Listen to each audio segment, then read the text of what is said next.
안녕하세요. 안목입니다. 오늘은 고난주간 기간 동안에 예수님의 행적, 예수님께서 어디에서 어떤 일을 하셨는지에 대해서 여러분들과 함께 살펴보려고 합니다. 제가 오늘 여러분들과 함께 나누는 내용은 NIV 어플리케이션 커멘터리에 있는 내용을 바탕으로 한 내용입니다. 영어로 되어 있는 자료들이어서 이 내용을 번역하고 그리고 일부분의 내용은 다른 자료를 참고하여 조금 더 덧붙인 내용입니다. 혹시나 더 궁금하신 점이 있으신다면 이 NIVAC를 직접 찾아보셔도 좋을 것 같고요. 아니면 댓글로 남겨주시면 저도 열심히 공부해서 함께 답을 찾아보도록 하겠습니다. 먼저 고난주간의 배경이 되는 장소를 우리가 함께 살펴보도록 하겠습니다. 제 뒤에 있는 그림은 로고스에서 제공하는 예수님의 마지막 여정을 표시한 지도의 일부분입니다. 저기 보시면 여리고라고 이렇게 화살표 되어 있는 거 보이시죠? 그러니까 여리고 지역을 거쳐서 예수님께서 이제 예루살렘으로 들어오시게 되는데요. 먼저 베다니는 예수님께서 나사로를 치유하셨던 장소이고 또 예수님께서 예루살렘 성에 들어오시기 전에 그리고 중간중간에 머무시는 장소입니다. 그 위에 벳바게라는 장소는 예수님께서 예루살렘 성에 입성하실 때 어린 나귀를 구하는 장소이고요. 자, 그럼 지금부터 요일별로 고난주간 기간 동안에 어떠한 일들이 있었는지 구체적으로 우리 함께 살펴보도록 하겠습니다. 먼저 일요일, 가장 중요한 사건은 바로 예수님께서 예루살렘 성에 입성하신 일이겠죠. 영어로는 이 표현을 triumphal entry, 곧 승리의 입성이라고 표현합니다. 왕 중의 왕이신 예수님을 환영하는 인파들 사이로 예수님께서 성경의 약속대로 들어오시는 매우 중요한 순간이지요. 이 사건은 사복음서 모두에 기록되어 있는데요. 사복음서마다 조금씩 관점이 다릅니다. 이에 대한 내용을 제가 별도로 올린 사복음서의 차이로 살펴보는 종료주일 이 영상을 참고해 보셔도 좋을 것 같습니다. 예루살렘 성에 입성하시고 난 다음에 예수님께서는 이제 성전을 둘러보십니다. 보시면 성전을 둘러보시고 난 다음에 날이 저물어 베다니로 나가셨다라고 되어 있죠. 그래서 일요일 첫날은 예루살렘을 방문하시고 아까 우리가 지도에서 봤던 베다니로 다시 돌아가셔서 머무르셨다는 것을 우리가 알 수 있습니다. 바로 이 사건들이 고난주간 첫날, 바로 주일에 일요일에 있었던 사건이고요. 다음은 월요일입니다. 예수님께서는 예루살렘으로 가시는 길에 무화과 나무를 보고 열매를 얻으려 하셨으나 열매가 없는 것을 보고 나무를 저주하시는 그런 일이 있었고요. 저 사진은 이제 무화과 나무 그 사진이고요.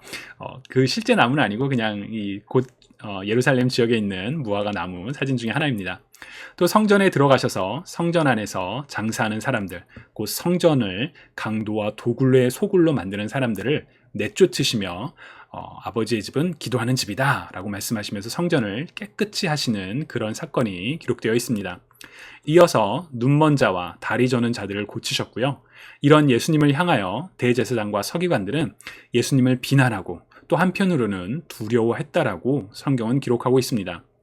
이후에 다시 베다니로 돌아오셨다라고 NIVAC에는 되어 있는데 그 성경 부분을 찾아보면 그냥 성 밖으로 나가셨다라고만 되어 있습니다.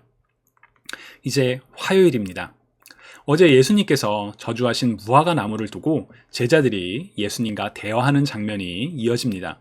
사실 마태복음 21장을 보면 저주하신 후에 나무가 바로 마른 것처럼 되어 있지만 마가복음에는 아침에 지나갈 때 이 나무가 마른 것을 보았다라고 되어 있기 때문에 이게 다음날 사건이구나 라고 우리가 알 수가 있죠.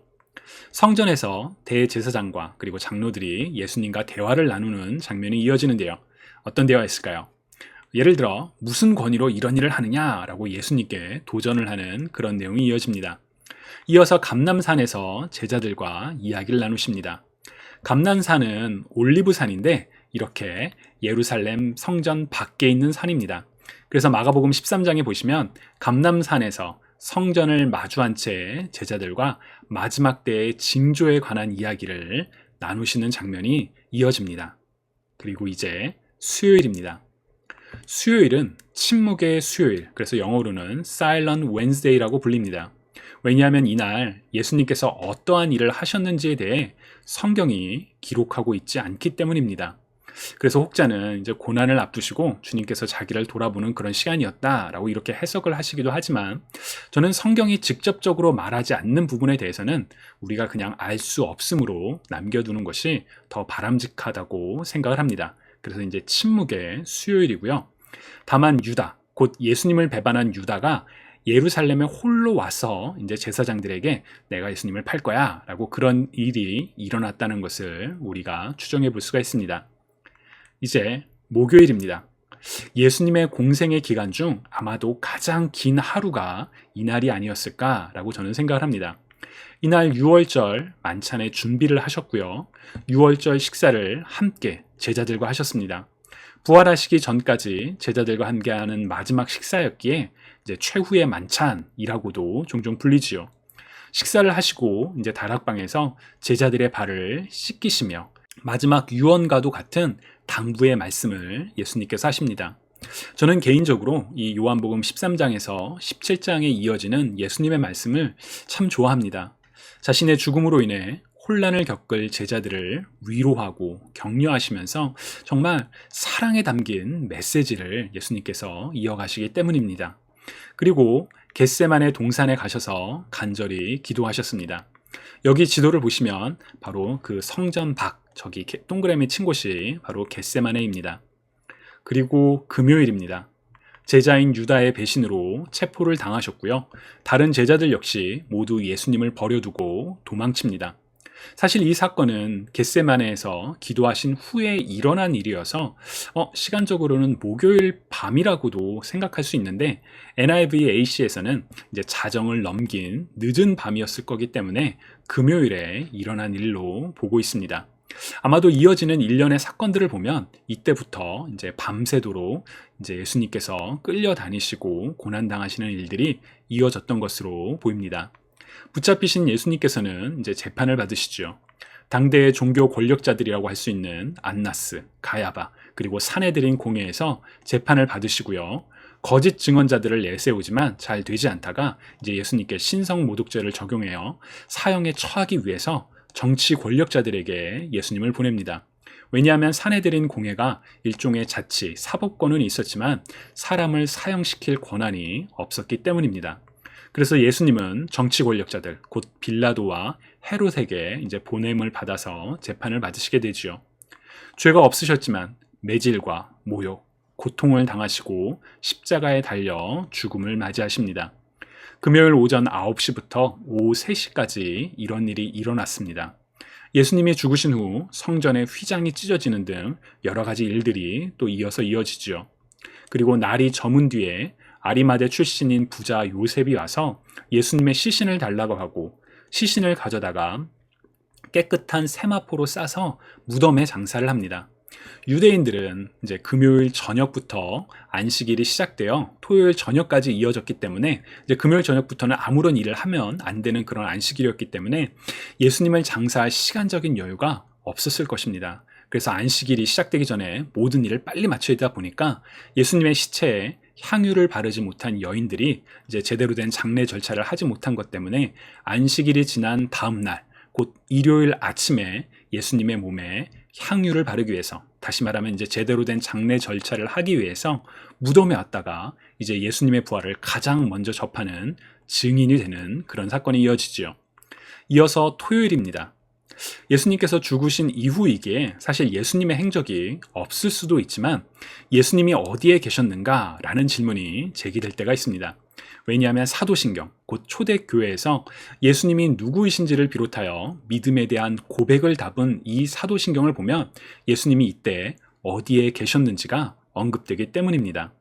먼저 이전에 번역된 한국어 사도신경을 보시면 장사한 지 사흘 만에 죽은 자 가운데서 다시 살아나시며로 되어 있어서 죽음 뒤에 예수님께서 어디에 가셨는지 그런 표현이 없지요.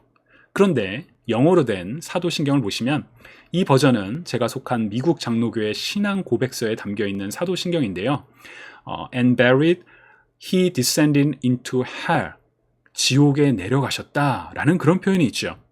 그리고 새로 번역된 한국어 사도신경에서는 여기에 이제 각주를 달아서 장사되시어 지옥에 내려가신지라는 표현이 공인된 원문에는 있으나 대다수의 본문에는 없다라고 이렇게 각주로 표시를 합니다. 왜 이 부분을 뺐느냐는 이제 여러 가지 신학적 혹은 이제 정치적인 해석도 있기 때문에 패스하겠습니다. 다만 예수님께서 이제 죽으시고 그러면 지옥에 가신 것이냐 이런 질문이 제기될 수가 있죠. 혹자는 예수님이 우리 죄로 인해 지옥에 가셔서 고통당하셨다, 우리 죄 때문에 지옥에 가신 거다라고 해석을 하기도 하지만 사실 이러한 해석은 성경적인 관점과 맞지는 않습니다. 왜냐하면 십자가에서 피 흘려 죽으심으로 우리를 위한 단 한 번의 그리고 완전한 대속을 이루셨거든요.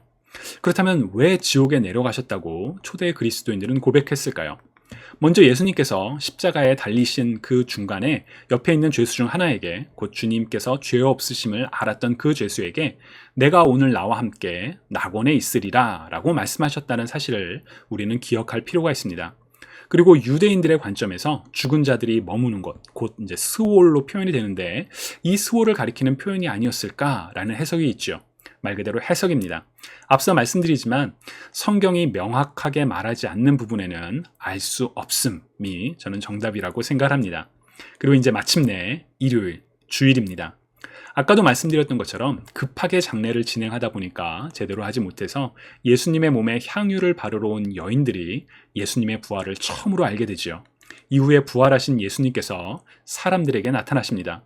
참고로 그리스도인들은 주님이 부활하셨기에 이날을 주님의 날, 곧 주일, The Lord's Day라고 부르면서 이날 교회로 모여서 교회 건물에 모이는 것이 아니라 교회 공동체로 함께 모여서 하나님을 예배했습니다. 톰 라이트는 마침내 드러난 하나님의 나라라는 그 책에서 초대 그리스도인들이 주일에 이렇게 모이게 된 것이 예수님께서 실제로 부활하셨다는 것을 증언하는 중요하고 확실한 근거 중에 하나라고 이야기를 하기도 합니다.